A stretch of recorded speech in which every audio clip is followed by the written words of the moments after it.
Mañanas en Libertad, con Luis del Pino.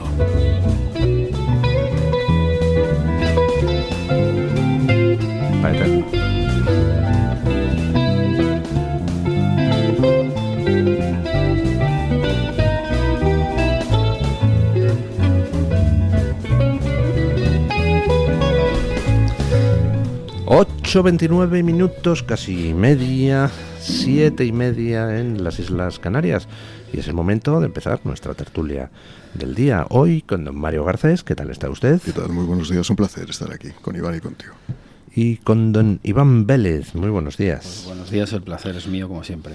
Bueno, don Mario Garcés, ya saben ustedes que, pues además de su experiencia como político, pues tiene una estrecha relación con el mundo del cine. Ha sido actor, ha dirigido usted alguna película, ¿no? Ha producido alguna película. He producido 2 películas. Y una Rodolfo Sancho, por cierto, sí. ¿Ah, sí? Sí, El secreto vivo, sí. Lo presentamos al Festival de Málaga y al de Alicante, no conseguimos nada. Y no lo estrenamos en salas comerciales. Está pendiente todavía ahora de estrenarse en alguna plataforma.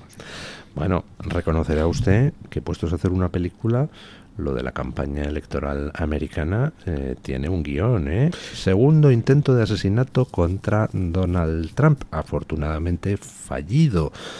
En esta ocasión, pues un tío muy raro, odiador de Trump, simpatizante del Partido Demócrata, al que el servicio secreto detectó antes de que pudiera disparar. Le dispararon, no le dieron, huyó en un coche, le detuvo la policía, no sé si estatal o local o yo qué sé, unas decenas de kilómetros más allá.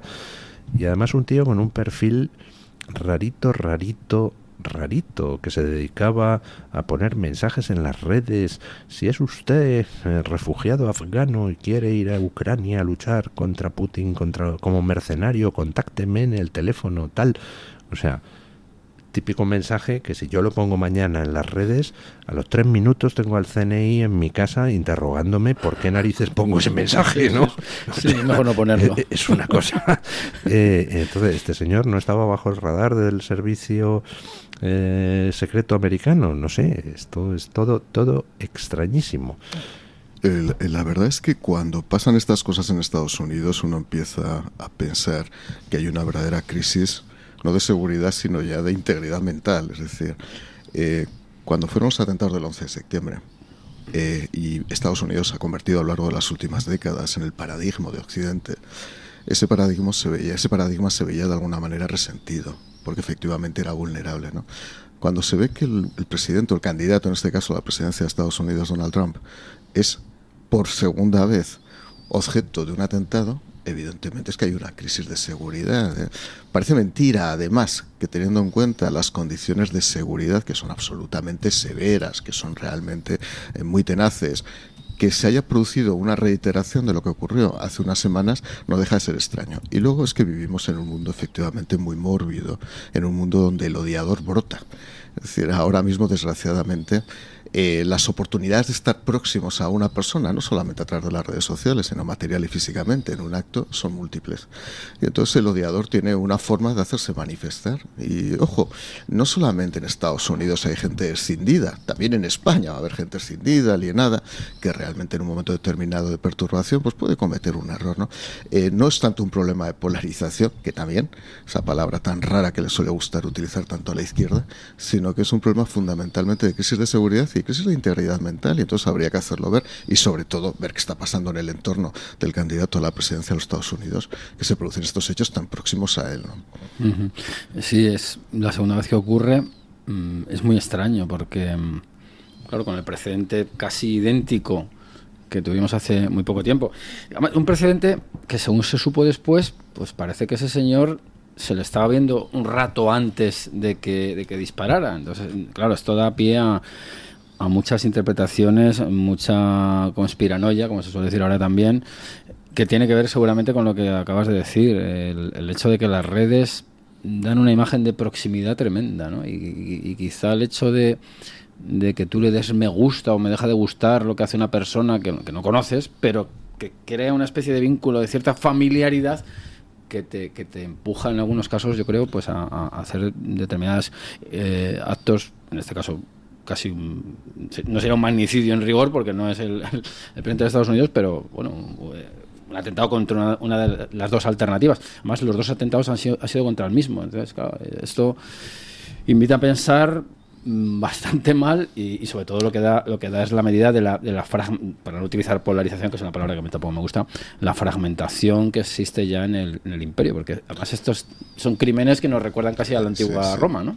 O intentos de crimen. Sí. Bueno, de hecho, además, los atentados o los magnicidios han estado presentes en todas las historias de todas las sociedades y civilizaciones, sin ir más lejos, la de España. Yo cada vez que paso por la Puerta de Alcalá recuerdo cómo ahí asesinaron a Dato, ¿no? Por cierto, unos anarquistas catalanes que venían con un sidecar y que tuvieron un accidente a la altura de la Muela pasando por Zaragoza, ¿no? Ese famoso municipio que luego se hizo famoso por otras cosas. Ruina, ¿no? Porque antes se llevaba el dinero, la alcaldesa se llevaba el dinero e invitaba a todo el mundo al Caribe, ¿no?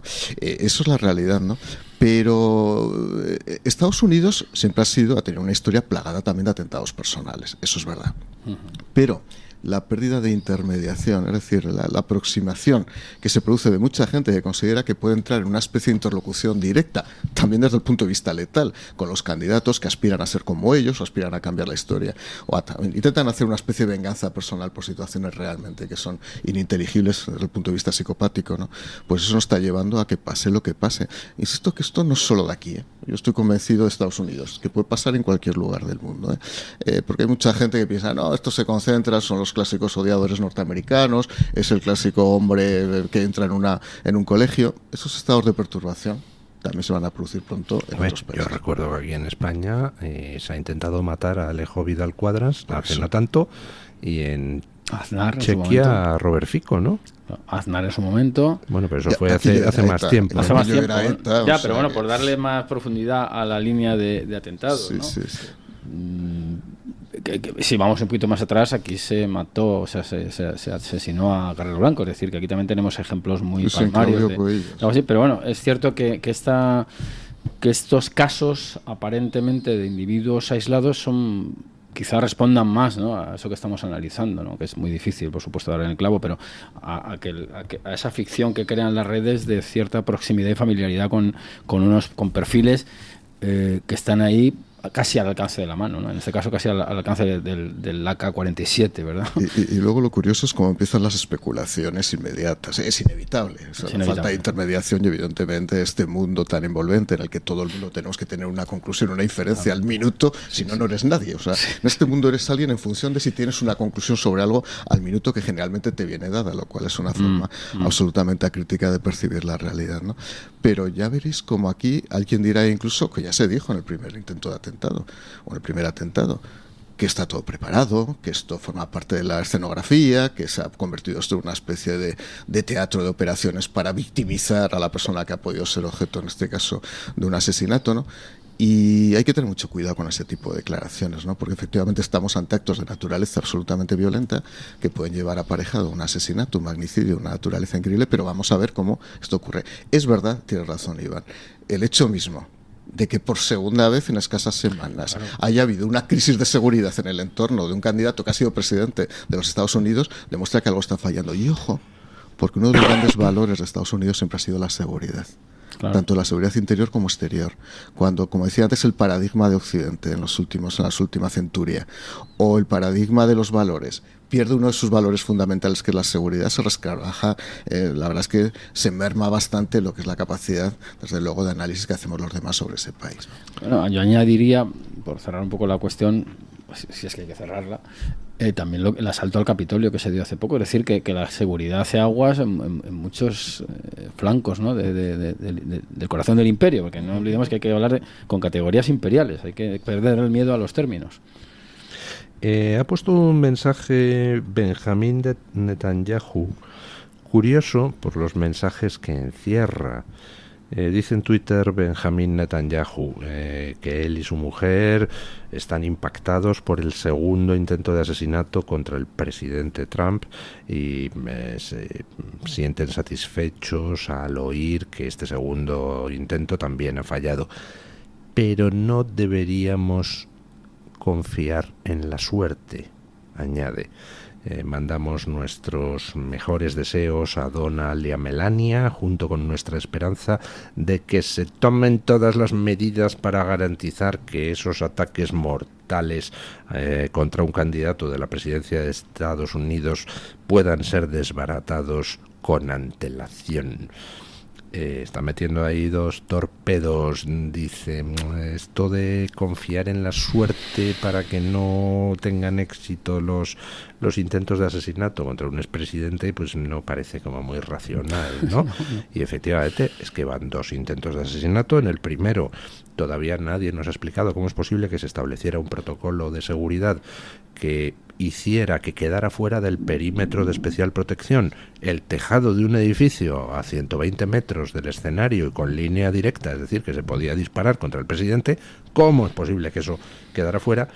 Y en este segundo, el FBI ayer en rueda de prensa decía, bueno, es que no, el servicio secreto no había cerrado todo el campo de golf porque Trump no es presidente en ejercicio. Si hubiera sido presidente en ejercicio, se habríamos cerrado todo el campo de golf, pero al no serlo, pues solo había una cápsula de seguridad en la zona donde él estaba. Y dices, oiga, no es presidente en ejercicio, pero es expresidente y candidato a la presidencia, y le acaban de intentar matar hace 2 meses y usted no le está aplicando el protocolo de seguridad más estricto posible. Dices, ¿qué narices está pasando aquí, no? Uh-huh. Y sobre todo porque lo que decía antes es que es la imagen de Estados Unidos. Es la imagen de su candidato a la presidencia y expresidente de Estados Unidos.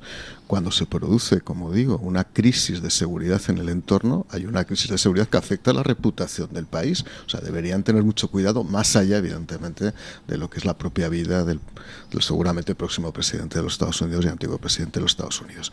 Y respecto a Netanyahu, los israelíes, yo conozco bien la sociedad israelí porque he visitado bastante Israel y además estuve 2 semanas antes de que se produjera el fatal atentado, el mortífero atentado, el canalla atentado palestino en Israel. Los israelíes sobre todo hacen de la seguridad su principal principio de actuación, por razones evidentes. Primero, han aprendido mucha seguridad en Estados Unidos. Han aprendido mucha seguridad, pero también es una seguridad atávica, es una seguridad histórica. Ellos saben que en el lugar donde se encuentran tienen perfectamente que desarrollar todo tipo de mecanismos de seguridad para garantizar su integridad territorial y su integridad física.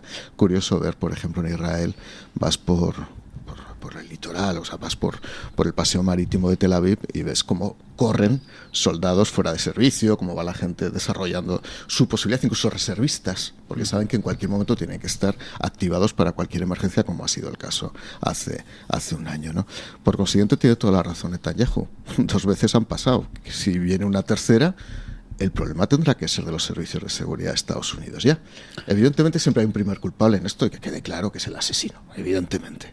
Pero cuando ya falla tanto los sistemas de seguridad, uno empieza a pensar que desde luego algo está fallando estructuralmente en el sistema norteamericano.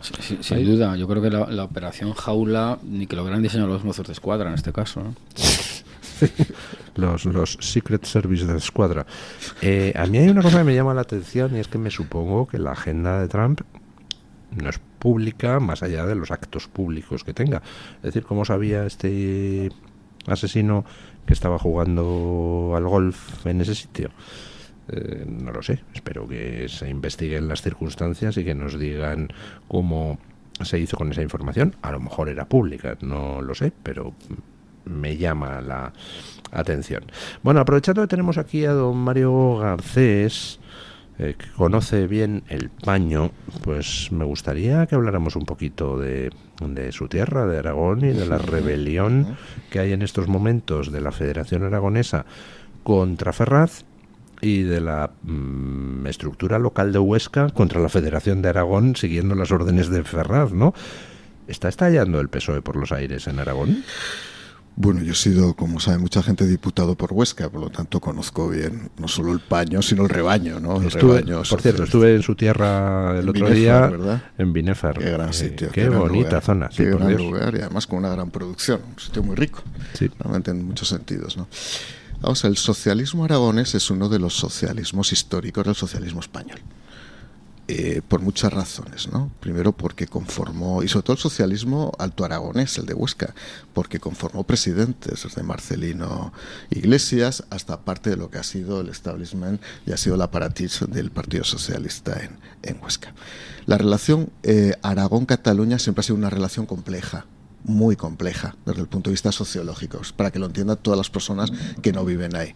En primer lugar, porque hay una zona que se llama La Franja, a pesar de que algunos no quieren que se diga La Franja, pero vamos a decirlo de una manera natural para que no haya problemas, donde se habla catalán. Estamos hablando de la zona, una zona que es en Fraga, la zona en torno a Fraga, donde existe una gran presencia catalana y donde, ya digo, muchas personas hablan catalán con absoluta naturalidad. Y existen muchos vínculos de relación, fundamentalmente con Lérida y con las poblaciones. Se va a enfadar gente con usted porque dicen que no hablan catalán, sino variantes dialectales propias. Bueno, don Luis, yo solo le digo, se va a enfadar gente con usted. Yo lo sé, y además ahora hay un debate efectivamente importante, porque el Partido Popular se ha negado a respaldar una medida que había propuesto en su propio programa electoral, que era hacer desaparecer el catalán como lengua cooficial en la Ley de Lenguas de Aragón. Y hay un gran debate. Vox salió evidentemente dentro de lo que es su línea de actuación a protestar por esto, y yo no entiendo por qué el Partido Popular desobedece su propio programa electoral. No lo entiendo en este caso. Por razón de pragmatismo y porque interesará ahora a Jorge Azcón, ¿no? Esa es la realidad. A partir de ahí, el PSOE aragonés ha estado muy dividido desde hace unos 8 años. Está el lambanismo. Yo tenía muy buena relación y tengo muy buena relación con Javier Lambán. Voy a contar algún secreto. Cuando Javier Lambán venía a alguna visita oficial a Madrid, comíamos a solas en un reservado él y yo, y nos contábamos nuestras cosas. Incluso Javier me ha presentado un libro. Yo tengo, la verdad que en ese sentido, cosa que molestó mucho al Partido Popular, que Javier Lambán me presentara un libro, cosa que no entiendo, pero bueno. En lo personal no es un mal tipo, ¿verdad? No es un mal tipo en lo personal, y además, a diferencia de otros políticos, tiene cierto fondo intelectual. A pesar de su apariencia, que a veces se expresa de una manera muy directa, es una persona con fondo. O sea, es una persona que lee muchos libros, una persona con conocimiento, o sea, no es un iletrado. El lambanismo conformó lo que era realmente la red de poder mientras él ha sido presidente de la Diputación General de Aragón. Pero mientras se estaba construyendo el otro bando, que es el otro bando formado por Pilar Alegría, por los diputados y senadores de Huesca, evidentemente gente que no es de la línea de funcionamiento de Javier Lambán. ¿Qué ha ocurrido? Que Javier Lambán ha intentado mantener durante todo este periodo su fuerza y su poder territorial, pero ahora se está desvaneciendo, fruto de que ya no gobierna y fruto de la presión que está ejerciendo Sánchez a través de los suyos en Huesca, fundamentalmente en Huesca. Huesca, como digo, tiene 2 diputados, ahora tiene una diputada, tiene un senador, y la verdad, ahora no tiene tampoco senador, antes tenía uno, y la verdad es que, ya digo, desde ahí ejerce una fuerza muy importante, ¿no? ¿Qué ocurrirá? Pues yo estoy convencido que el sanchismo se va a imponer, porque al final los aparatos desde Madrid son mucho más fuertes en estas estructuras que son ahora mismo homogéneas y que son autárquicas desde el punto de vista de lo que es la fuerza orgánica, ¿no? Pero yo, si nos escucha Javier Lambán, enviarle un abrazo enorme, fundamentalmente por la enfermedad que está atravesando, porque está luchando como un héroe. Yo he tenido mis diferencias con él. Alguna vez, cuando yo hacía alguna intervención y no le gustaba, me enviaba un mensaje: te has pasado, eres un cabrón, no sé qué. Y yo estas cosas le digo: joder, Javier, déjalo, tú estás ahí, yo estoy en Madrid, no hagamos. Pero ya digo que yo con Javier tengo buena relación, y lo que aspiro es que el resto de varones con V y con B del Partido Socialista Obrero Español sigan el ejemplo real de Javier Lambán. Yo voy a contar también una anécdota personal con Lambán, y es que él hace ya unos años puso un tuit diciendo que estaba leyéndose un libro mío titulado sobre la leyenda negra. O sea que le agradezco el comentario, y sí que es cierto que es una persona formada y lectora, y bueno, pues muy halagador por lo que me toca. Yo coincido bastante con lo que has expuesto. Creo que el aparato suele imponerse a los así llamados varones, incluso sustituirlos. Además, la situación personal de Lambán, que yo le mando todo mi afecto en ese sentido, pues le debilita un poco o bastante. Y luego me parece a mí que la cuestión ahora se dirime, por lo que respecta al PSOE, para mantenerse en el poder y mantener todo su aparato, nunca mejor dicho, pues en el fortalecimiento de la vía catalana. Es decir, el caladero de votos que ofrece el PSC con el habitual tocomocho, sacamos la bandera en campaña, luego hacemos inmersión obligatoria en catalán, cercenando los derechos de los niños. Bueno, pues eso lo dan por descontado, porque es verdad que en España hay una cierta anestesia y la gente se abisma ante ese tipo de cuestiones, para mi sorpresa, pero creo que el PSOE, que ha perdido Andalucía y que le va a costar mucho recuperarla, porque Moreno Bonilla lo que ha hecho es de algún modo captar todas las estructuras socialistas que han fraguado durante décadas. Creo que el PSOE ahora tiene que apostarlo todo por la pura supervivencia por el PSC. Entonces, todo el que se oponga a esa vía, la vía PSC, y en este caso Lambán se opone y está más débil probablemente que Paje en Castilla-La Mancha, pues haga que Lambán decaiga en ese sentido, y quizá la vía oscense sea la que triunfe. El aparato es muy fuerte. Yo estoy de acuerdo en que el aparato es muy fuerte. Sánchez tiene un control en estos momentos férreo sobre la estructura del partido. Sánchez además no le tiembla el pulso a la hora de cortar cabezas de aquellos varones regionales que le plantan cara. Lo que pasa es que se le están complicando un poquito las cosas, ¿no? Porque se han presentado recursos contra la ley de amnistía por parte de todas las comunidades autónomas gobernadas por el PP, pero también por parte de Castilla-La Mancha y por parte de Asturias, Barbón. Sí. Y en segundo lugar, claro que él puede cortar cabezas, pero cada cabeza que cortas tiene un coste. Entonces, por ejemplo, yo hablaba antes en las noticias, Emiliano García Paje. A mí lo que me indigna más de la actitud de Emiliano García Paje es que efectivamente Sánchez le puede cortar la cabeza cuando quiera, en el partido, pero el puesto que tiene de presidente de Castilla-La Mancha no se lo puede quitar, con lo cual si intentara cortarle la cabeza a Emiliano García Paje puede salir mañana y decir: señores, que acabo de fundar el Partido Socialista de Castilla-La Mancha para reivindicar la esencia auténtica del Partido Socialista, y entonces a partir de ahora en Castilla-La Mancha me presento yo con mi partido, y no os vais a comer un colín los de Ferraz, que estáis destrozando este proyecto centenario, patatín patatán.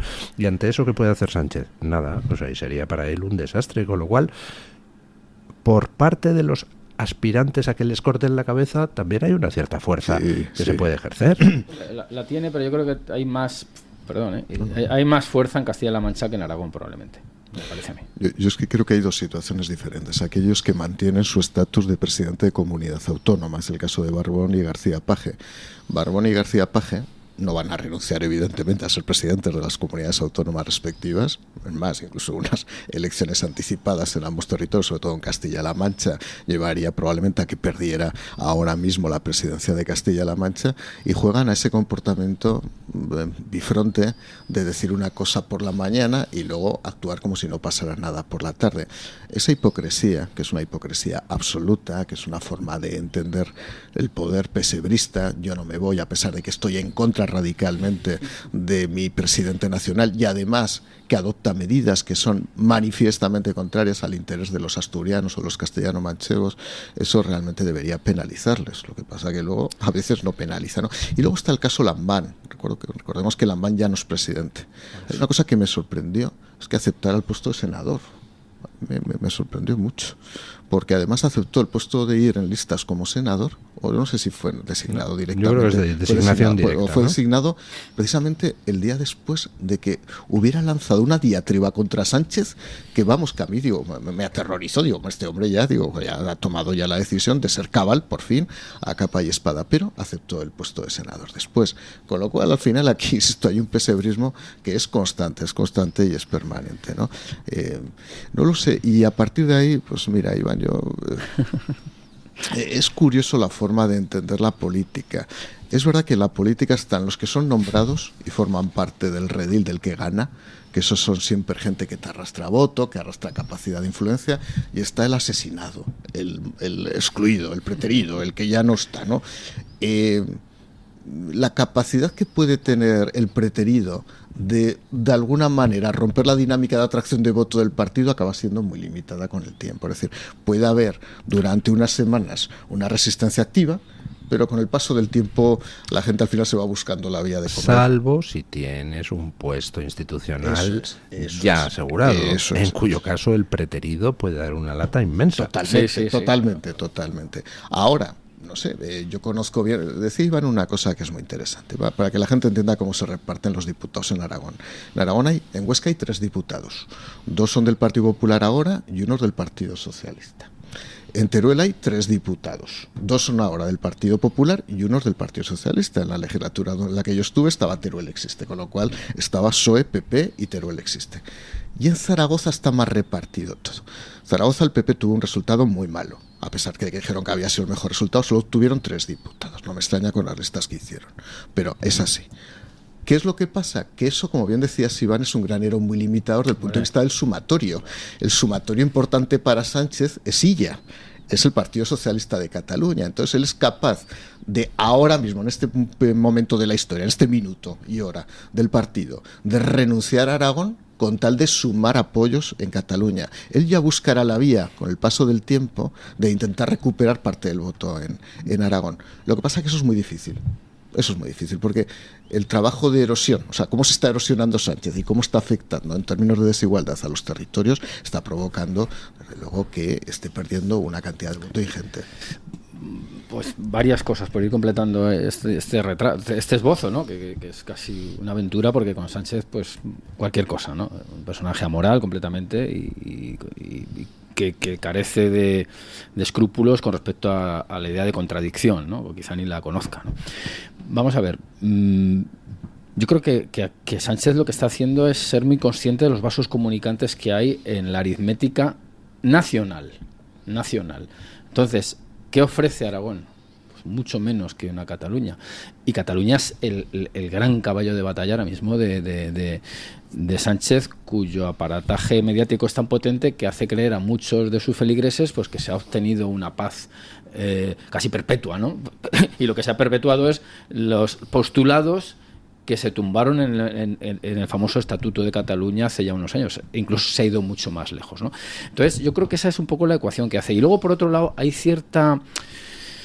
un doble juego en las autonomías, y es que el presidente, mucha gente cree que es el que hace las listas que van al Congreso, y no es así, son vías completamente diferentes. Es decir, yo, no voy a decir su nombre, pero el diputado socialista de Cuenca, ese votará a favor de los privilegios catalanistas, porque depende de quién hace las listas, que no es paje, ¿eh? Por cierto, una invitación que hago a Lamán el día, y a ti mismo si estás por allí, el día 1 de octubre voy a hablar de Nuestro hombre en la CIA en el Palacio de la Aljafería, de un libro que es muy interesante porque habla mucho de cómo se fraguó intelectualmente la actual democracia que nos hemos dado, dicen por ahí, ¿no? Bueno, el Palacio de la Aljafería, para que todo el mundo lo sepa. Es precioso. Yo en mi época de consejero de Hacienda iba ahí a comparecer, la época que gobernó con el PAR, yo goberné con el PAR, una cosa rara.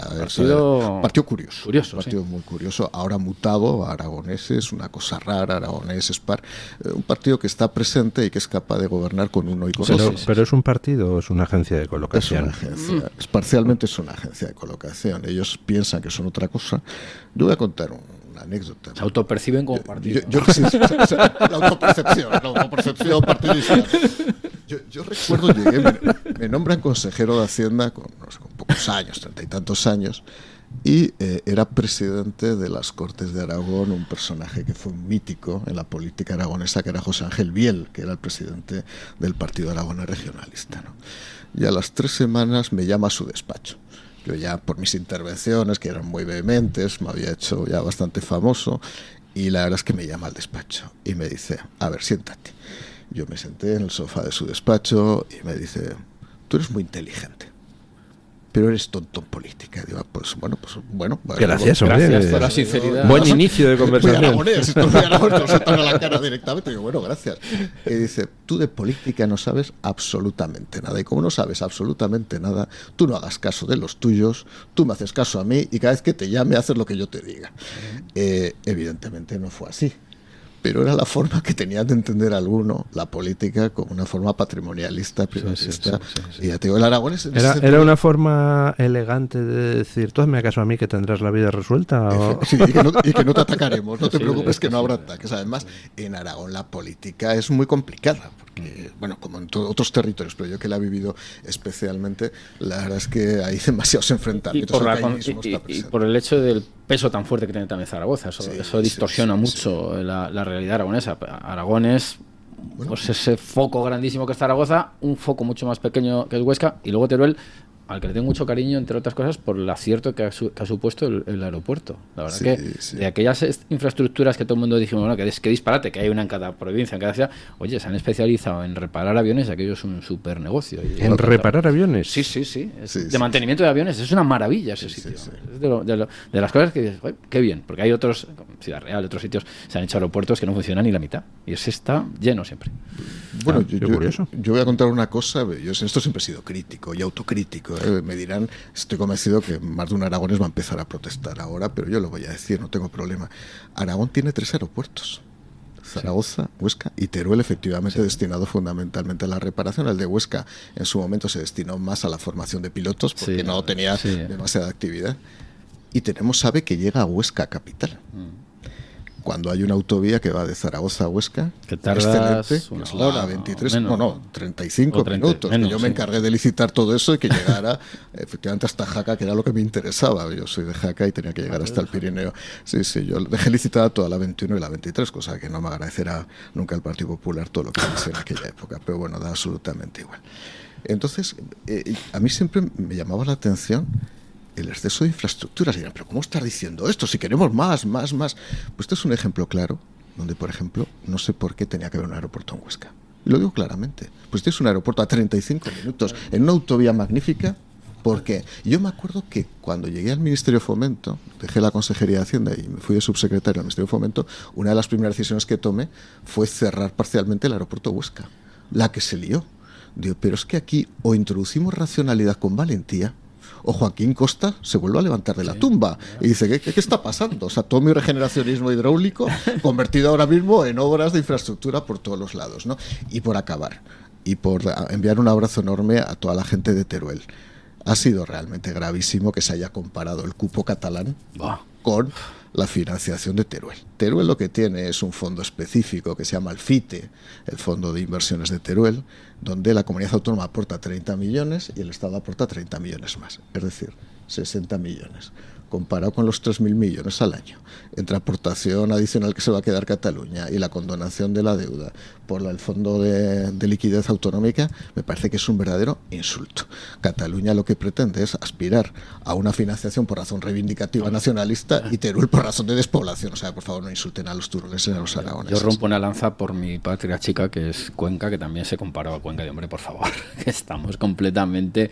Nos van a tener que poner como las grullas una anilla porque estamos extinguidos casi. O sea, son cosas verdaderamente insultantes.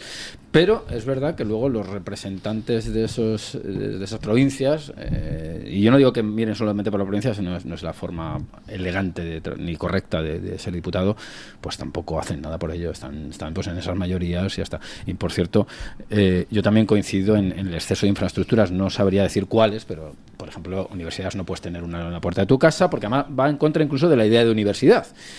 Y bueno, pues esto de los aeropuertos yo creo que es un caso parecido, y de Huesca a Zaragoza, parando a comprarte una trenza de Almudévar, tardas una hora, o sea que es que te da tiempo. Qué gran pueblo Almudévar. Estamos aquí lanzando las maravillas de Huesca. Estamos aquí cantando las bondades aragonesas. Pero ya digo que menos mal que el de Teruel se ha reconducido, y de verdad que si usted no lo conoce se lo recomiendo, es un ejemplo maravilloso. Eso es inventiva, eso es adaptarse a las circunstancias. Es maravilloso. O sea, se han especializado en mantenimiento. Sí. Pausa publicitaria y seguimos. El Toro TV también es Radio Libertad. Escápate de Madrid. Ven al restaurante El Torreón en la cima de El Monte del Pardo. Las mejores carnes y pescados desde 40 euros, vino incluido. Carne, picaña brasileña y lomo de buey auténticos. Disfruta de su famosa paella con langosta y de grandes vinos y licores en sus amplísimos salones climatizados y terrazas. Cocina abierta de 11 de la mañana a 1 de la noche. Parque infantil, gran parking. Restaurante El Torreón. Naturaleza a 10 minutos de Madrid. Reservas en restauranteeltorreón.com. Luis del Pino, Alba Vila, Javier Horcajo y José Javier Esparza son Radio Libertad. Muchas enfermedades somáticas del tracto digestivo, epidérmicas, de la columna vertebral, endocrinas, coronarias, tienen su origen en desequilibrios provocados por el moving, el estrés y problemas vivenciales, que se podrían paliar o evitar cuando, sin prejuicios ni estigmas, se acudiera con toda naturalidad al psiquiatra.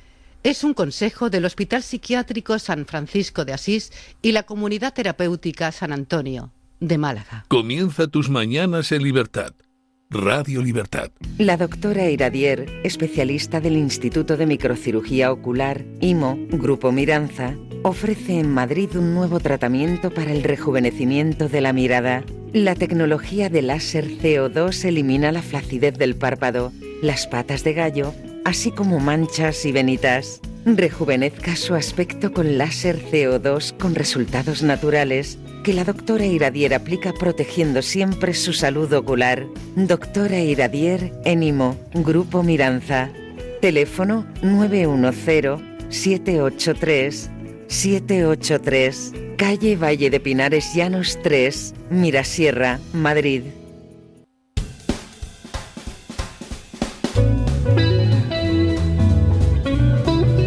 Mañanas en libertad, con Luis del Pino. Bueno, estamos viendo cómo, a pesar de que el gobierno de Pedro Sánchez pues se arrastra ante el tirano Maduro con, en fin, una fruición digna de mejor causa, a pesar de que le sigue regalando tiempo a Maduro, sigue sin reconocer la victoria de Edmundo González, por tanto sigue haciéndole el juego a la dictadura de Maduro, estamos viendo cómo la dictadura de Maduro no admite nada que no sea una lamida de botas completa. Como te dejes un trocito de la suela sin lamer, se lanzan en tromba. Y a Margarita Robles se le ocurrió calificar como dictadura a Venezuela. Y la que se ha liado, pollito.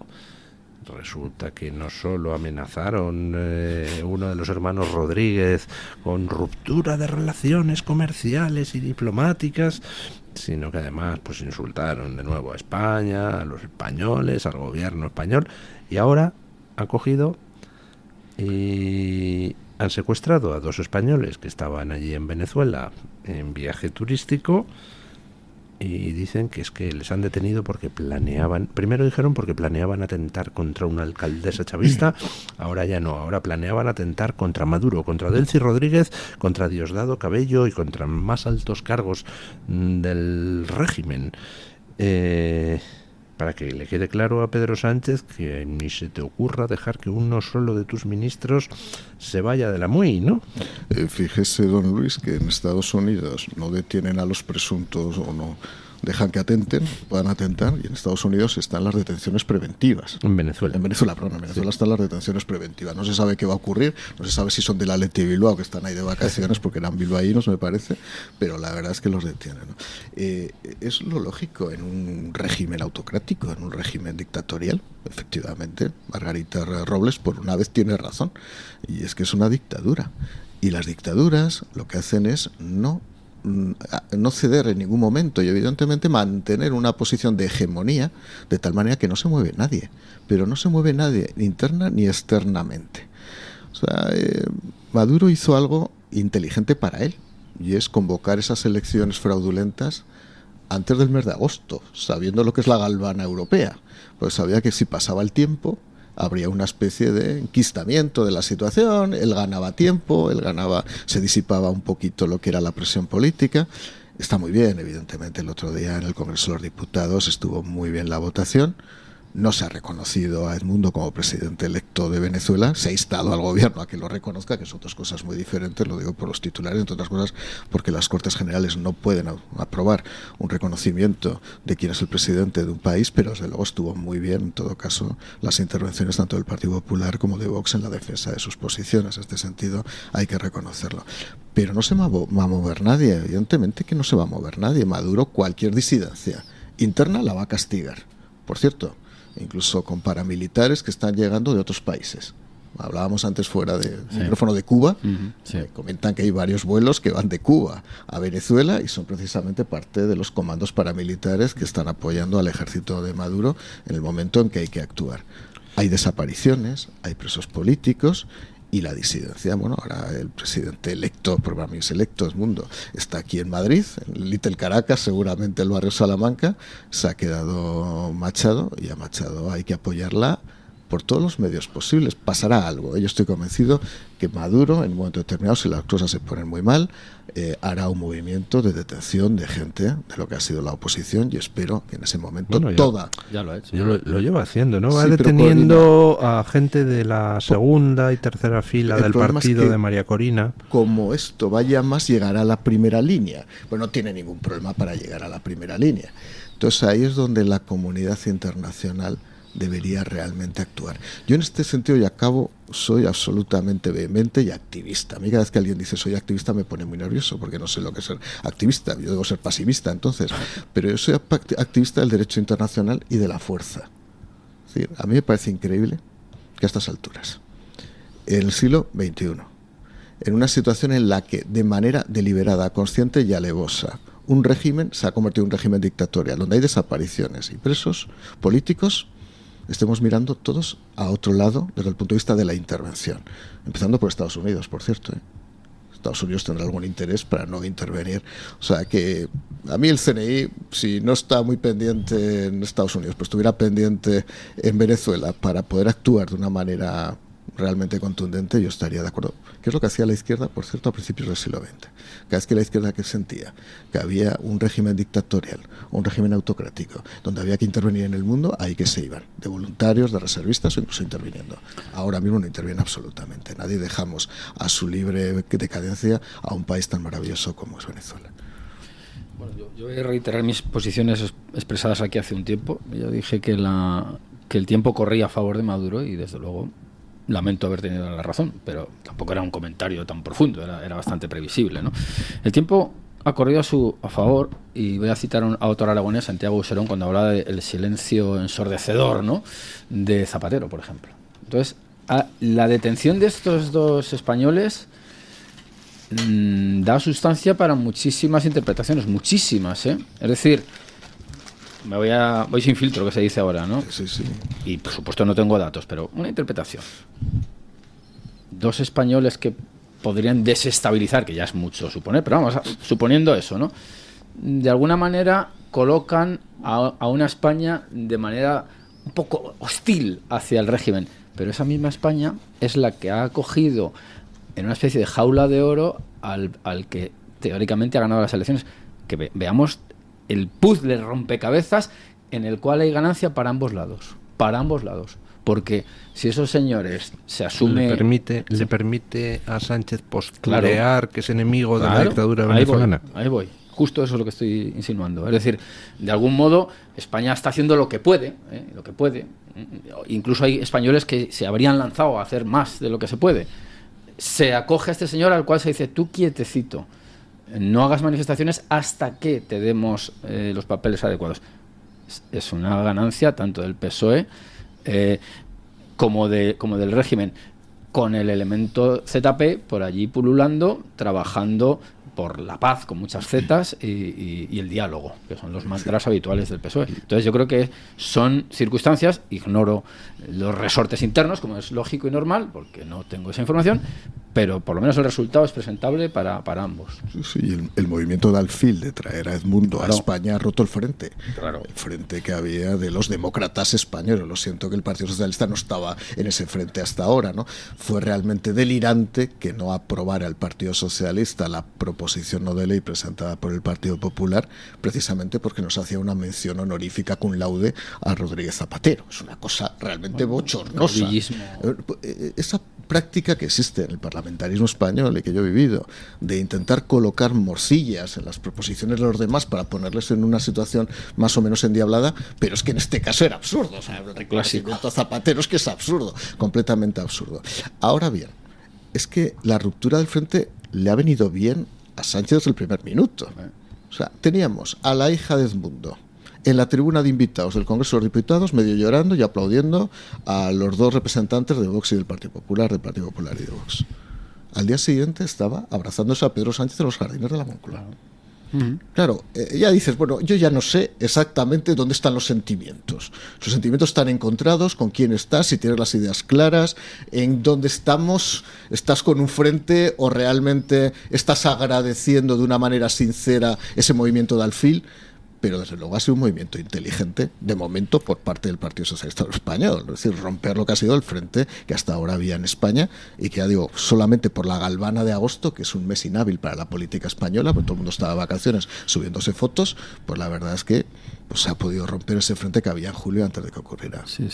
Yo creo, por eso digo que creo que la ganancia es absoluta, ¿no? En una Venezuela, además, que históricamente con España ha tenido unas relaciones, vamos a llamarlas complejas, no hay más que pensar en la acogida que se ha dado allí a algunos etarras. Es decir, que la cuestión venezolana es muy española, muy española. Y el partido hegemónico, no voy a decir nada nuevo, de la democracia que todos nos hemos dado, se llama Partido Socialista Obrero Español. Es la empresa que está radicada en Ferraz. A mí me sorprende que además hayan detenido a los dos vascos, porque es que vascos en Venezuela hay muchísimos. Claro, sí. Precisamente, ojo, no era un lugar de refugio solamente de ETA, porque ha sido un lugar de refugio de ETA durante muchos años, sino que también había mucho vasco que iba a hacer, a desarrollar su actividad profesional y profesional. Era, yo creo, uno de los países. Los canarios y los vascos tenían generalmente como destino común, además de México y Argentina, Cuba menos, pero fundamentalmente era Venezuela. Y de hecho, bueno, por una anécdota, ha habido hasta jugadores de fútbol de la Tigloa que han nacido en Venezuela. Sí, ¿no? Pero bueno, vamos a ver cómo se desarrolla esta historia en las próximas semanas. Vamos a ver qué papel va a desarrollar Edmundo.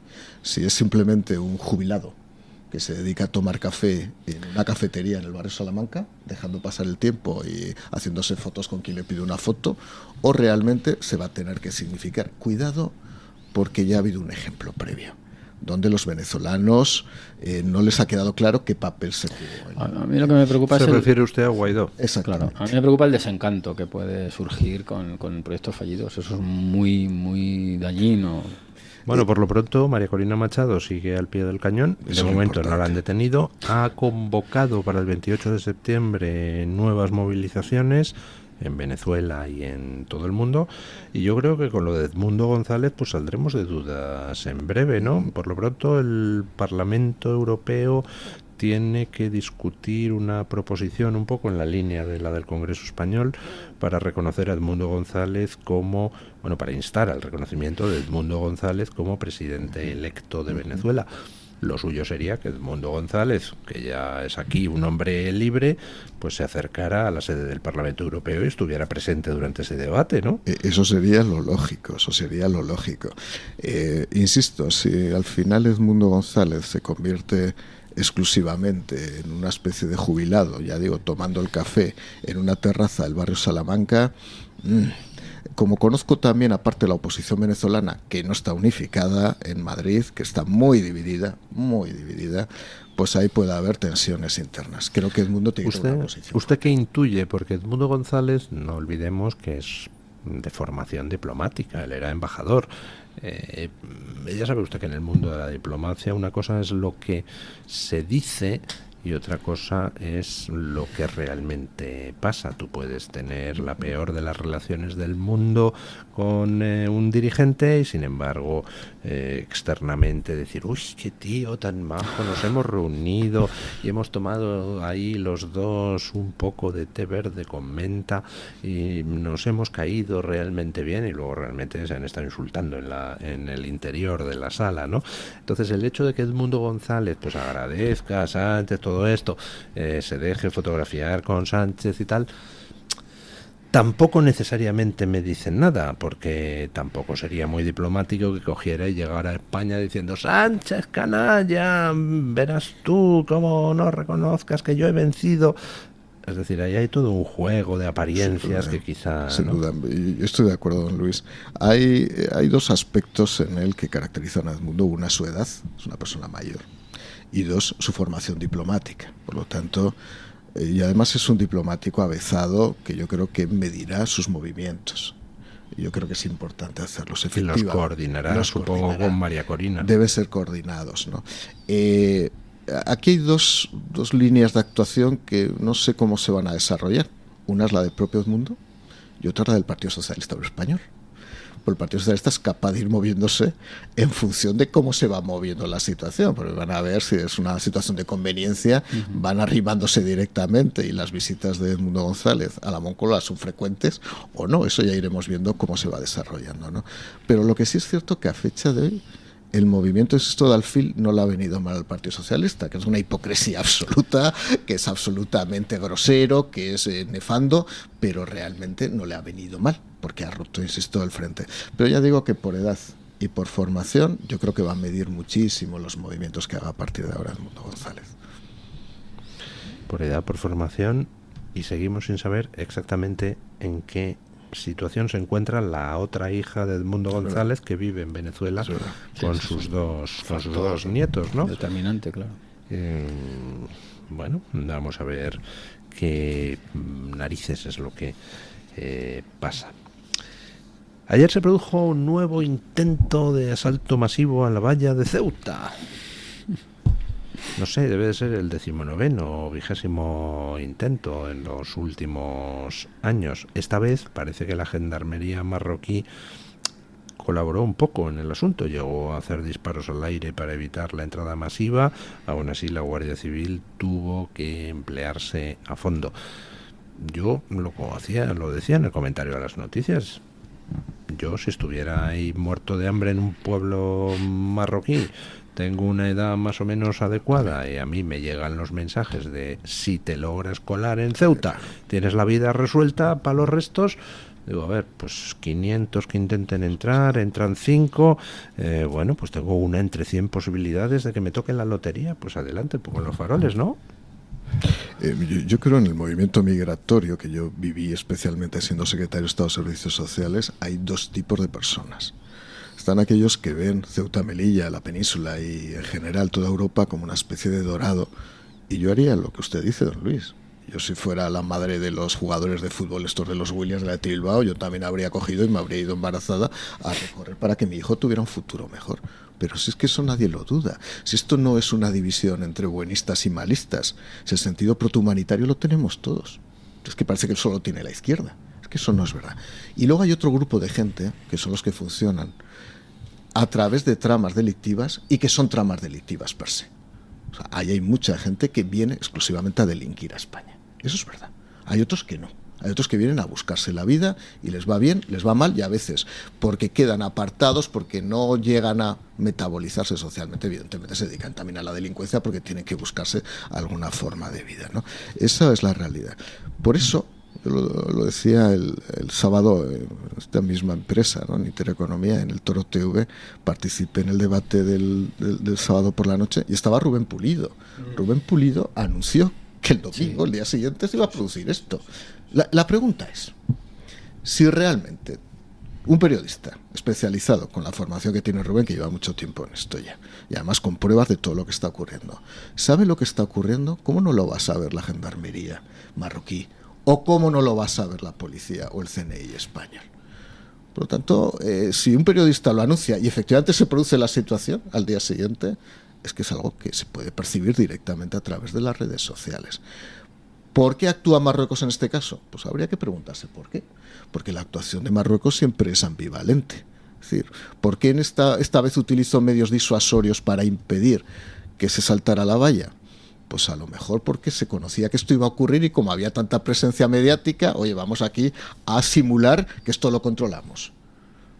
Yo no llego realmente a poder afirmar que dentro de una semana, si se produce un aluvión de personas que quieren saltar la valla y no se ha producido este efecto previo de anticipación de lo que va a ocurrir, me extrañaría que Marruecos actúe.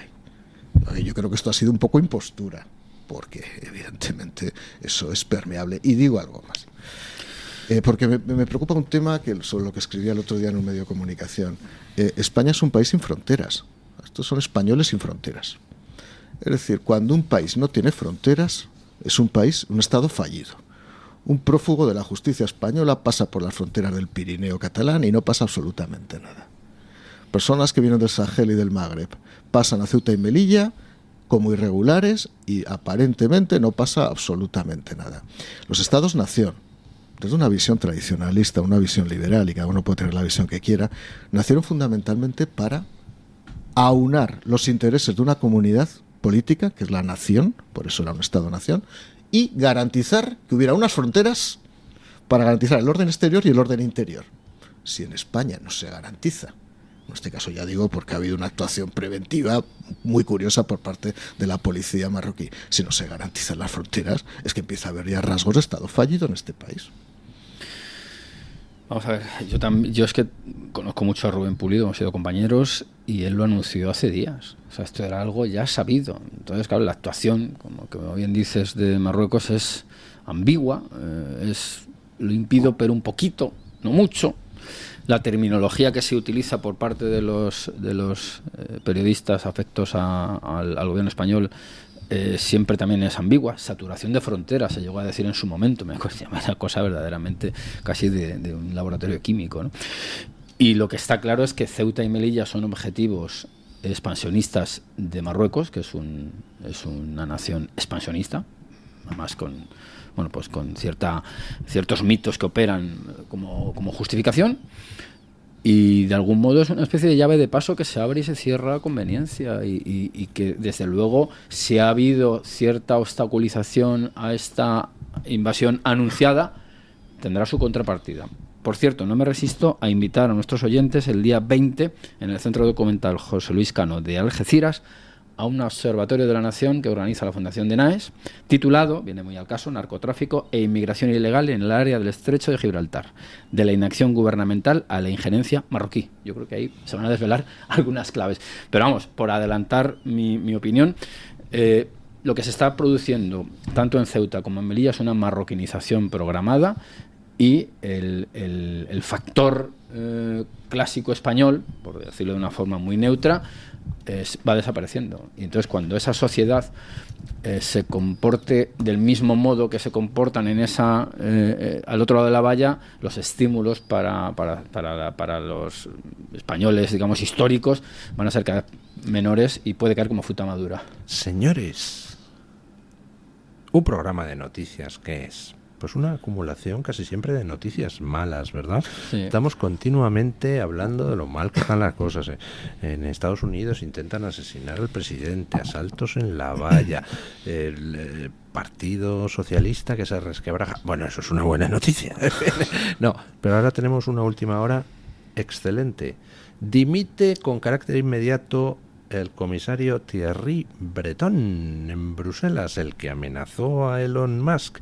Resulta que, ya saben ustedes que ahora están todas las negociaciones complejísimas para elegir a los comisarios que van a componer el nuevo colegio de comisarios que rodea a Ursula von der Leyen en esta nueva legislatura de von der Pony. Bueno, pues los países tienen que proponer candidatos y entonces están ahí que si las cuotas de género, que si las cuotas de los populares, de los verdes, de los liberales, de los socialistas, de los comunistas, y iban a proponer a Thierry Breton, pero recientemente pues dijo por parte de Ursula von der Leyen a Macron que le propusiera otro que no fuera Thierry Breton, y entonces Thierry Breton ha hecho pública una carta diciendo que como no le van a proponer para ser reelegido, que dimite y con carácter inmediato, o sea que ha dejado su puesto y se va dando un portazo a Ursula von der Leyen. Oiga, qué excelente noticia. Nos hemos quitado de en medio a un macarra que quería censurar a Elon Musk. Bueno, una noticia buena, ¿no? Una noticia buena. Las pocas. Caramba. No sé, corríjanme, yo creo que es una excelente noticia. No, yo también. Estábamos aquí con el asunto marroquí. Es una buena noticia. Pero siguiendo con lo anterior, don Luis, si le parece, habíamos hablado de Rodríguez Zapatero. Rodríguez Zapatero fue el adalid, el epítome de la famosa Alianza Civilizaciones. Uno de los grandes errores de planteamiento que puede tener un político occidental. Sí. Además con Turquía, para darle más INRI histórico. O sea, si por civilizaciones consideramos regímenes teocráticos que no han evolucionado, por lo tanto, no son civilización en desarrollo.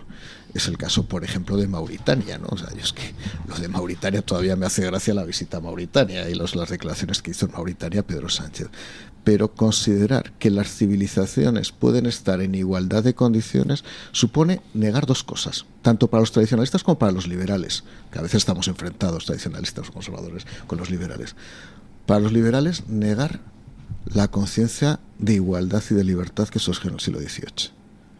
y para los tradicionalistas una forma de entender el bien común que no tiene nada que ver con los regímenes teocráticos, por ejemplo, islamistas.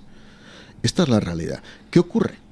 Pues que en España hay una especie de buenismo atolondrado dentro de la izquierda, y a veces no solamente de la izquierda, donde pues esto de la multiculturalidad, son estas expresiones realmente curiosas como lo de migración, a mí me hace mucha gracia lo de migración, serán inmigrantes, migración es todo, el que se mueve, inmigrantes o migrantes, además voy a explicar por qué se dice migrante, por qué la izquierda impuso el término migrante, porque migrante es la persona que va y viene, y eso le da mayor valor a la persona como individuo, como persona.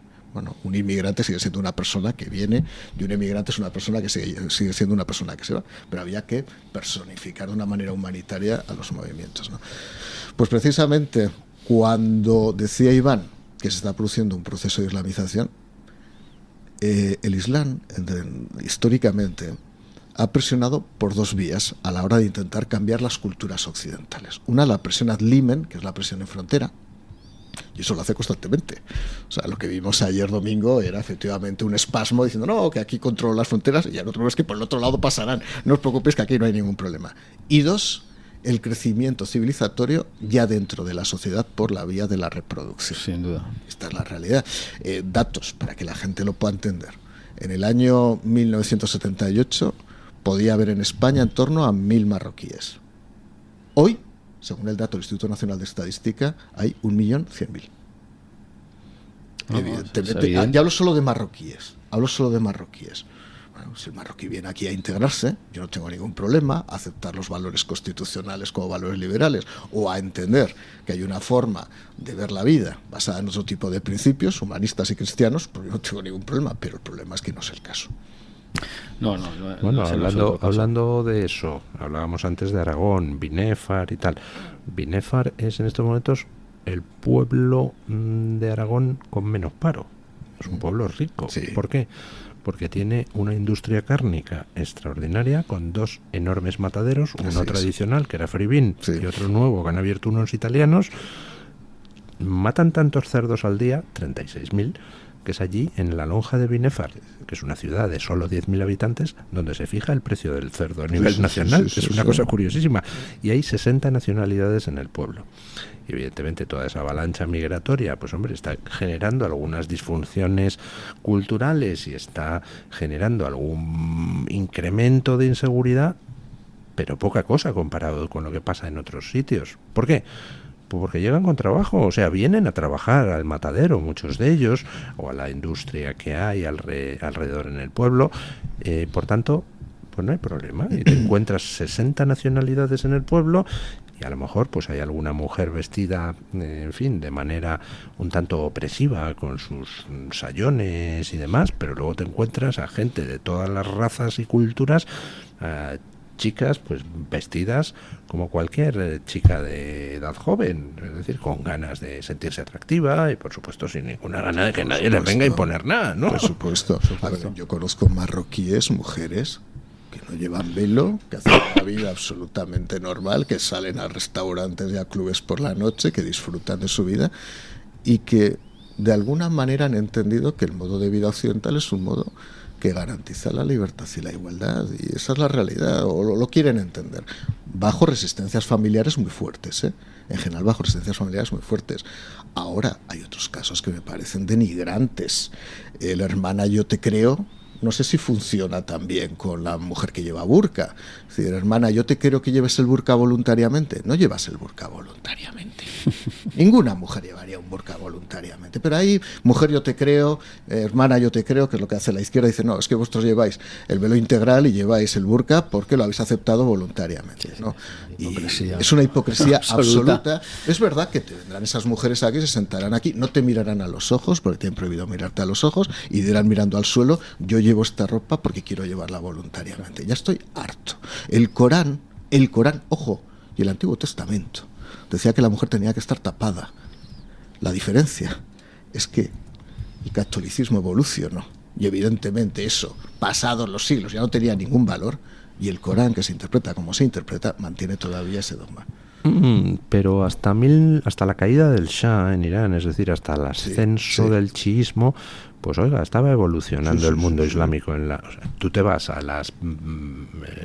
a la televisión egipcia de los años 55 sí. y ¿qué ves? Presentadores con minifalda. Y, Como... Luis, y te ibas a Casa Blanca o ibas a Rabat, a una discoteca en los años 70, y te encontrabas gente, de verdad, mujeres guapísimas. Además, es verdad que la musulmana es guapa y la marroquí, cuando es guapa, es muy guapa, ¿no? Ahora es que empieza a haber un proceso de retroceso, efectivamente, fruto fundamentalmente de los movimientos que ha habido en algunos países, ¿no?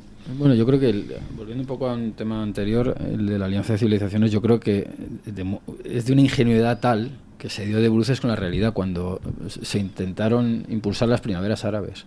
Claro, no hay las condiciones materiales en esas sociedades para pasar a una democracia homologable con la nuestra. Y eso demuestra, pues ya digo, la ingenuidad y la distorsión con la cual se perciben esas sociedades pensando que todo está hecho. Parte del problema, por ejemplo, que tiene Francia, yo creo que es fruto de su colonialismo, de un colonialismo muy particular que fue incapaz de integrar a esas... Bueno, es que con lo de la alianza de civilizaciones realmente lo que querían decir es destruyamos la civilización occidental, Claro, no vamos a engañarnos. Pero, Sí, de una manera de más programa. Nos dice Lo que veo en el camino: mi enhorabuena por esta rara tertulia renacentista en estos tiempos llenos de tertulias medievalistas. Bueno, no somos tan viejos, Muchísimas gracias. Bueno, tenemos ya al otro lado del hilo telefónico a don Luis Felipe Utrera Molina para comentar, como ya les había anunciado al principio del programa, pues una noticia que yo no sé muy bien cómo interpretar porque no soy experto en el asunto. Buenos días, don Luis Felipe, ¿qué tal? Muy bien, buenos días, don Luis. Me alegro mucho de saludarle. Bueno, la noticia se refiere al Valle de los Caídos. Durante mucho tiempo se ha estado solicitando al gobierno de Isabel Díaz Ayuso que declarara bien de interés cultural el Valle de los Caídos para evitar la ofensiva que desde el gobierno socialista se puso en marcha, pues para tratar de resignificar el Valle de los Caídos, cuando no dinamitar la cruz como algunos sugerían. Bueno, hay una ofensiva total contra el Valle de los Caídos y una de las maneras de proteger era declararlo bien de interés cultural. Y la Comunidad de Madrid se ha estado resistiendo a hacer esa declaración como gato panza arriba durante años. Y de repente, la semana pasada se descuelga declarando bien de interés cultural la Escolanía, que es algo así como si en lugar de declarar bien de interés cultural el edificio de la Ópera de Viena, pues tú declaras bien de interés cultural los niños cantores de Viena, ¿no? Don Luis Felipe, ¿podría ayudarnos a interpretar este movimiento? ¿Qué consecuencias tiene? Lo primero, esa declaración que ha hecho el gobierno de Isabel Díaz Ayuso, y segundo, ¿cómo lo interpreta usted? Bueno, pues la verdad es que ayer escuchaba unas declaraciones en las que el padre Santiago Cantera decía que se trataba de un avance notable y que todo lo que fuera a proteger evidentemente a la Escolanía del Valle de los Caídos pues era una buena noticia. Yo no voy a decir que sea una mala noticia porque sería absurdo. Ahora bien, desconocemos la letra pequeña y en esto entiéndame usted, la declaración o el expediente de incoación de declaración de bien de interés cultural es fundamental conocer los términos en los que está en los que va a estar redactado. ¿Por qué? Porque no conocemos si esa protección está vinculada a que esa escolanía siga educándose y actuando, realizando todas sus actuaciones en la Basílica de la Santa Cruz, en el monasterio de la Santa Cruz del Valle de los Caídos, etcétera, etcétera. Es decir, no conocemos si la intención de la Comunidad de Madrid es proteger única y exclusivamente la escolanía o la escolanía vinculada al lugar, lo cual pues tendría, digamos, una dosis de protección mayor de cara al lugar. El problema es que, a mi juicio, y evidentemente con la prudencia necesaria, porque no conocemos el texto de la declaración de bien de interés cultural, lo que está claro es que esto no parece que vaya a servir de elemento de disuasión para que el gobierno siga adelante con sus planes iconoclastas del Valle de los Caídos. Es decir, muy recientemente, justo antes de verano, conocíamos los planes del gobierno de eliminar, una vez desacreditada la basílica, cualquier símbolo religioso, incluso tapando de blanco, no sé cómo, la cúpula impresionante del Valle de los Caídos, precisamente a través de las personas que se van a encargar de la iluminación del lugar. Claro, esto en cualquier país del mundo sería un escándalo.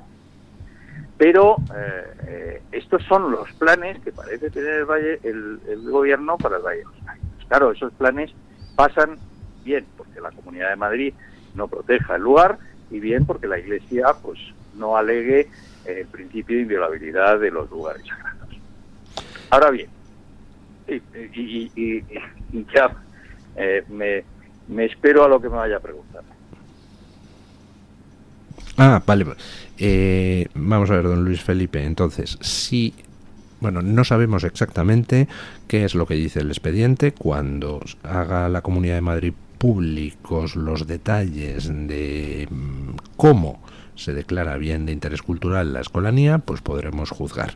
Si lo que se declara bien de interés cultural es solo la Escolanía, pero no se establece en la declaración ningún tipo de vinculación al lugar donde esa Escolanía ejerce sus actividades, pues entonces no habría ninguna protección del Valle de los Caídos, porque la Escolanía es algo que, bueno, puede ejercitar sus acciones, puede... Perales de Tajuña, en el Pedrete o en cualquier otro sitio de la Comunidad de Madrid, y lo cual, pues oye, será una magnífica noticia para los escolanos y sus familias, pero no será una buena noticia para la protección del Valle de los Caídos. Y hay una cosa que es muy importante, porque claro, y ningún medio de comunicación ha señalado este asunto, que es muy importante. Es decir, la Comunidad de Madrid, justo antes de verano, al contestar a la demanda presentada por la Asociación de Defensa del Valle de los Caídos, reconoció que era falso lo que venía sosteniendo durante años, de que no tenía competencias. De que no tenía competencias por el hecho de que el Valle de los Caídos era un bien integrante de patrimonio nacional. Por primera vez y por escrito, la Comunidad de Madrid reconoce en el escrito que efectivamente no es un bien integrante del patrimonio nacional, lo cual era evidente, pero dice que de alguna manera, como el gobierno en la Ley de Memoria Democrática va a extinguir la Fundación de la Santa Cruz, que es la actual propietaria de Valle de los Caídos, y lo va a integrar en Patrimonio Nacional, sería un acto de deslealtad institucional si la comunidad ejerciese la competencia que le confiere el artículo 26.1.19 del Estatuto de la Comunidad de Madrid. Es decir, que la Comunidad de Madrid ha alegado por escrito que sería un acto de deslealtad institucional frente al gobierno de España, un gobierno que lo que pretende es cargarse el Valle de los Caídos. Entonces, áteme ese ramo por ese perro por el rabo. Claro, es una cosa absolutamente increíble. Entonces, por un lado están las declaraciones y por otro lado están, las declaraciones que se escriben por parte de los servicios jurídicos de la Comunidad de Madrid. ¿Cuándo vamos a conocer los términos en que se ha producido esta declaración como bien de interés cultural de la Escolanía? Pues suponemos que en breve, en el momento que se publique el decreto de incoación del expediente de declaración de bien de interés cultural en el Boletín Oficial de la Comunidad de Madrid. Y por lo tanto, es que no sabemos si ese decreto está ya hecho, pues están haciéndolo, pero en el momento en que, porque además los bienes de interés cultural, en el momento en que se declara la incoación del expediente, ya tienen protección total. Por eso la insistencia de todos los que queremos preservar el Valle de los Caídos de la piqueta del gobierno, mire usted, incoe el expediente. Solo la incoación del expediente otorga al lugar una protección absoluta, sin perjuicio de que después los tribunales puedan hablar de si la competencia es de aquí, de la competencia es de allá, pero ya el hecho de la incoación del expediente otorga una protección total. Entonces, yo creo que esta ecuación de protección de la escolanía la conoceremos en las próximas semanas. Bueno, pues don Luis Felipe, cuando conozcamos más detalles sobre la incoación del expediente, pues entraremos a analizar ya con solidez lo que de momento no es más que pues un anuncio sin concreción, ¿no? Sí, absolutamente. Pues muchísimas gracias por atendernos y la emplazo para volver a hablar ya cuando los detalles se hagan públicos. Será un placer, don Luis, como siempre. Bueno, y yo creo que es el momento, cómo no, de conocer cuál es la opinión de los oyentes. Así que invocamos a doña Carmen Carbonell para que acuda al estudio y nos cuente qué es lo que han opinado. La pregunta que hoy le hacíamos a la audiencia pues era muy simple. En vista de que llevan 2 intentos de asesinato, ¿cree usted que va a haber más intentos antes del 5 de noviembre contra Donald Trump? ¿Ustedes qué creen? Esto es curioso. Voy a tirar del refranero español: o la tercera bala vencida, no hay 2 sin 3. O no hay 2 sin 3. Es que siempre, en este caso, el refranero es contradictorio. Yo creo que puede haber un tercer atentado. ¿Y usted? Puede, pero claro, poco más podemos decir. Bueno, puede. Pero espero que no. Espero que haya, que se tomen medidas por parte del servicio secreto americano para que no haya más intentos de atentado, porque ya empieza a oler un poco mal el asunto. 2 fallos de seguridad tan seguidos contra la misma persona, pues no quedan ni medio bien. Doña Carmen Carbonell, nuestros tertulianos ya se han pronunciado, pero ¿qué dicen los oyentes? Pues el resultado de esta encuesta que lanzábamos esta mañana, ya saben ustedes que la pregunta era esa, que si iban a intentar de nuevo atentar contra Donald Trump. De momento va ganando la opción del sí, con un 83% de los votos. Y fíjese 83% de la audiencia cree que volverán a intentarlo. Hay un 7% que considera que no y hay un 10% que considera que no lo sabe. De hecho, hay un comentario en Twitter de alguien que se hace llamar Nightbirds que dice: esperemos que no se cumpla el dicho. Y el dicho no sé si es el no hay 2 sin 3 o a la tercera bala vencida, que claro, es lo que comentaba don Mario, que casi es peor, ¿no? Esa segunda parte. Esteban Blasco en Twitter dice: no sé si llegarán a atentar de nuevo, pero no tengo ninguna duda de que hay gente planeando hacerlo. Carolina dice que Kamala seguirá alentando estos atentados con su discurso incendiario contra Trump.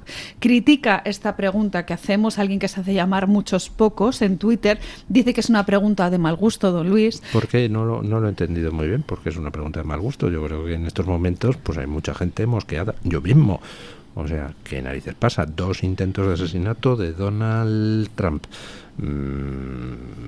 Es una manera de decir que estamos todos, en fin, un tanto escandalizados, ¿no? Conchita Aragón en Twitter dice que este segundo intento demuestra que van a por todas y les da igual lo descarado que parezca. Habrá más intentos, parece que hay orden de acabar con el objetivo. Y voy con unos comentarios de YouTube, en concreto en el chat de Radio Libertad, en la comunidad de Radio Libertad.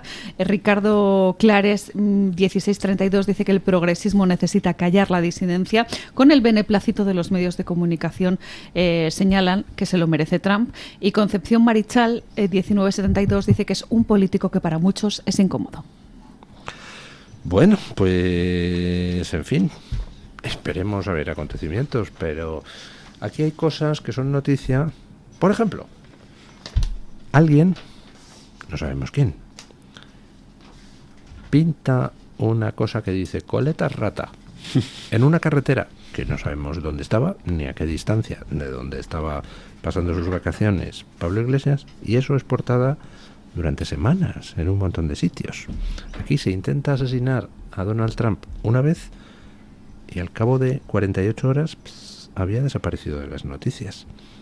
Vamos a ver lo que tarda en desaparecer este segundo intento de asesinato.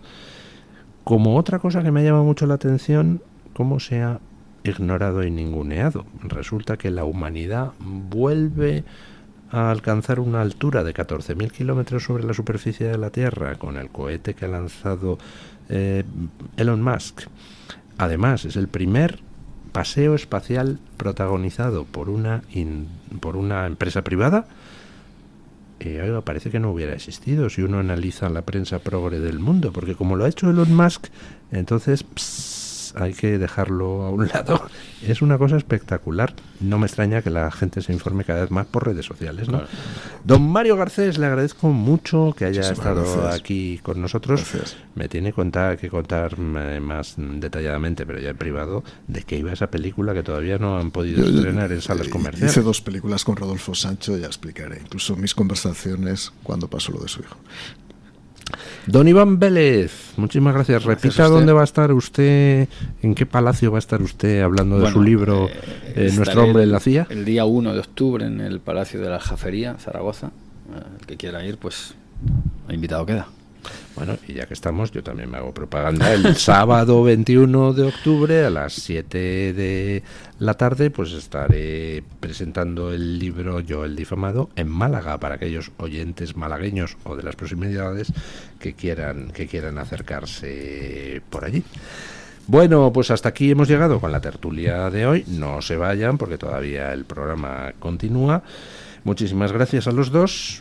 Y vamos con nuestro amigo don Paco Linares, que precisamente nos quiere hablar hoy en ese punto final a la tertulia de esa presentación de Yo el difamado en Málaga. Un abrazo, don Paco.